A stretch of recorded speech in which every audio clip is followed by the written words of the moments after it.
Assalamualaikum warahmatullahi wabarakatuh. Halo teman-teman, perkenalkan nama saya Bunga Safriani.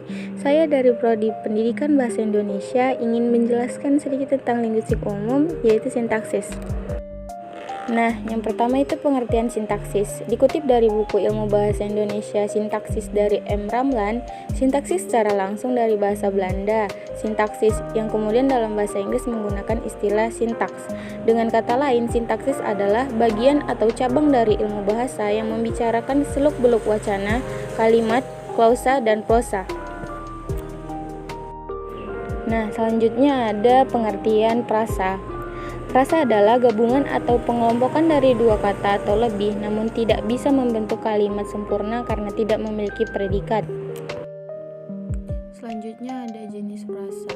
Yang pertama ada jenis prasa eksosentrik. Prasa yang tidak memiliki konstruksi sama dengan unsur pembentukannya. Artinya salah satu unsur dari prasa eksosentrik tidak dapat saling mengisi ketika dipisahkan. Yang kedua, prasa endosentrik. Prasa yang memiliki distribusi sama atau setara sehingga ketika salah satu unsur dihilangkan, prasa tersebut akan tetap dapat digunakan. Yang ketiga ada prasa koordinatif. Prasa yang komponen pembentuknya terdiri dari dua komponen atau lebih yang sama atau sederajat.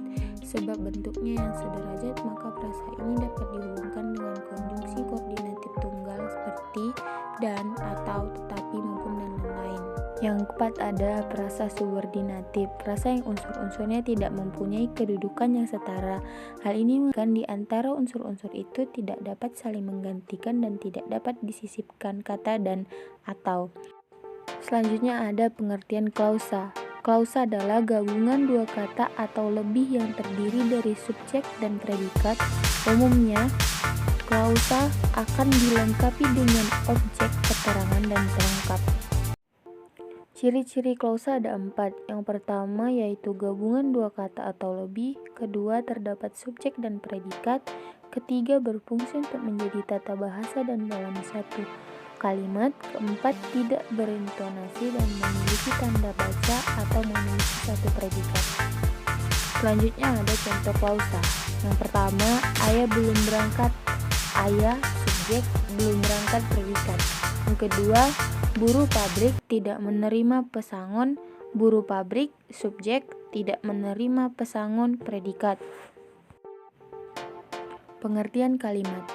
Kalimat adalah satuan bahasa berupa kata atau rangkaian kata yang dapat berdiri sendiri dan menyatakan makna yang lengkap.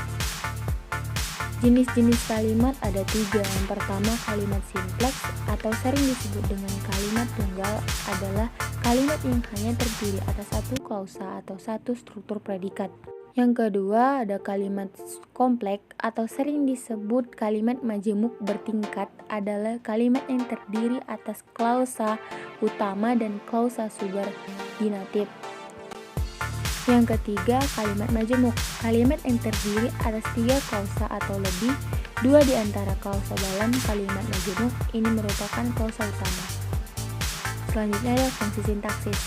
Fungsi sintaksis adalah hubungan antara unsur-unsur bahasa dilihat dari sudut pandang penyajiannya dalam ujaran atau klausa. Jenis fungsi sintaksis yang umum diakui adalah subjek, predikat, objek, pelengkap, dan keterangan. Predikat adalah bagian kalimat yang menandai sesuatu yang dinyatakan oleh pembicara atau subjek. Jenis-jenis sintaksis ada 4. Pertama, verba atau kata kerja. Yang kedua ada nomina atau kata benda. Ketiga ada adjektif atau kata sifat. Yang keempat ada adverbia atau kata keterangan. Selanjutnya ada struktur sintaksis. Secara umum, struktur sintaksis terdiri dari susunan subjek, predikat, objek, dan keterangan yang berkenaan dengan fungsi sintaksis. Nomina, verba, adjektif, dan numeralia berkenaan dengan kategori sintaksis. Sedangkan pelaku, penderita, dan penerima berkenaan dengan peran sintaksis. Selanjutnya ada hakikat sintaksis.